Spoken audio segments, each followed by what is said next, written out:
So అప్పుడు సరిగంపలో పూర్తిగా సంగీతం ఏం నేర్చుకోలేదు, అసలు ఏం రాదు తనకి. విని పాడడమే, విని పాడడమే, విని పాడడం. తనకి రాదు కూడా చదవడం. ఎప్పుడు చూసిన హెడ్ ఫోన్స్ పెట్టుకునే ఉండేదమ్మా.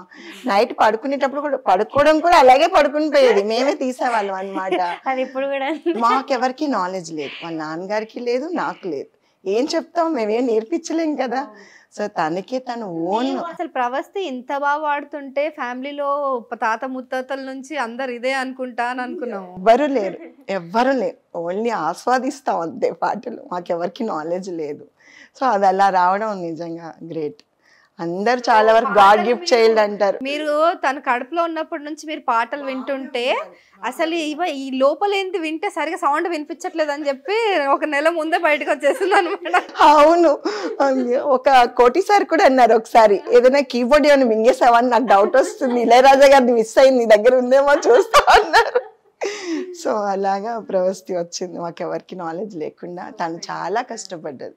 కామన్ అంటే సాధారణమైన కుటుంబంలో పుట్టి, అంటే మీరు ఫినాన్షియల్ గా ఎట్లా ఉండేదండి? ఒకప్పుడు చాలా రిచ్, అంటే మంచి పొజిషన్. మా వారు ఐడియా సెల్లర్ లో south head, high position, Innova car, పెద్ద విల్లాస్, అన్ని బాగున్నాయి.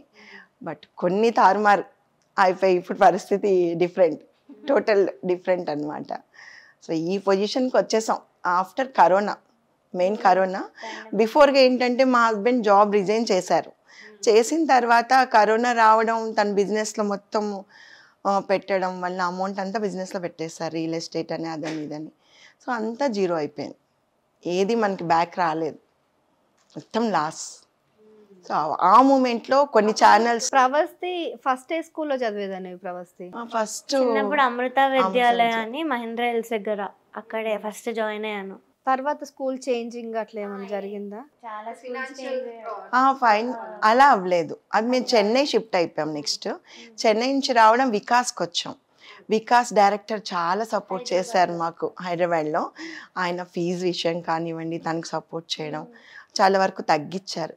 తర్వాత నెక్స్ట్ కాలేజ్కి వెళ్ళింది, కానీ వాళ్ళు అది అసలు తీసుకోలేదు. వాళ్ళు అసలు ఎంత ఫీజో అంతే పే చేయాలని చెప్పారు. సో అది కష్టపడ్డాము, కట్టాము, ఏదో చేసాం.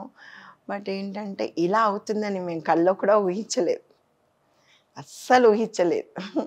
ఊహించింది ఇలా జరిగిపోయింది. సో మీకు అప్పుడు అంత సడన్గా అంత హై పిక్స్ చూసిన మీరు సడన్గా అన్నీ మాయమైపోయాయి అంటే కంప్లీట్గా సినిమాల్లో చూపిస్తారు కదా, same movie style same as it is గా. మేము ఇంకో పిల్లల్ని, మన దగ్గర డబ్బులు ఉన్నప్పుడు అందరూ వస్తారు. నిజమండి, అది నేను రియల్ గా చెప్పాలనుకుంటున్నాను. ఫ్రెండ్స్ కానివ్వండి, రిలేటివ్స్ కానివ్వండి, ఓన్ బ్రదర్ అండ్ సిస్టర్స్, ఎవరైనా సరే మనీ అండి, డబ్బు మన దగ్గర ఉంటే చాలా క్లోజ్. ఎలా ఉన్నారు ఏంటని ఫోన్ చేస్తారు, వీక్లీ వన్స్ వస్తారు, కలుస్తారు, గెట్ టుగెదర్స్ అంటారు, అవంటారు ఇవంటారు. ఎప్పుడైతే మన దగ్గర డబ్బు లేదో ఎవ్వరు ఫోన్ చేయరు. ఈవెన్ మనం చేస్తే కూడా రిసీవ్ చేసుకోరు. అమ్మో వీళ్ళేమో అమౌంట్ అడుగుతారో అన్న భయం వాళ్ళల్లో. కానీ అది రాంగ్. ఉన్నప్పుడు మా దగ్గర తీసుకున్న వాళ్ళే కదా అందరూ చీమల్లాగా చుట్టూ చేరుతారు ఉన్నప్పుడు, బెల్లంలాగా. బెల్లం నేను, వాళ్ళు చీమలు అనమాట. సో అలా వచ్చారు. ఎప్పుడైతే డబ్బు లేదు అని తెలిసాక ఈవెన్ రిలేటివ్స్ కూడా చాలా దూరం పెట్టారు. చాలా సఫర్ అయ్యాం అసలు. ఫ్రెండ్స్ కూడా.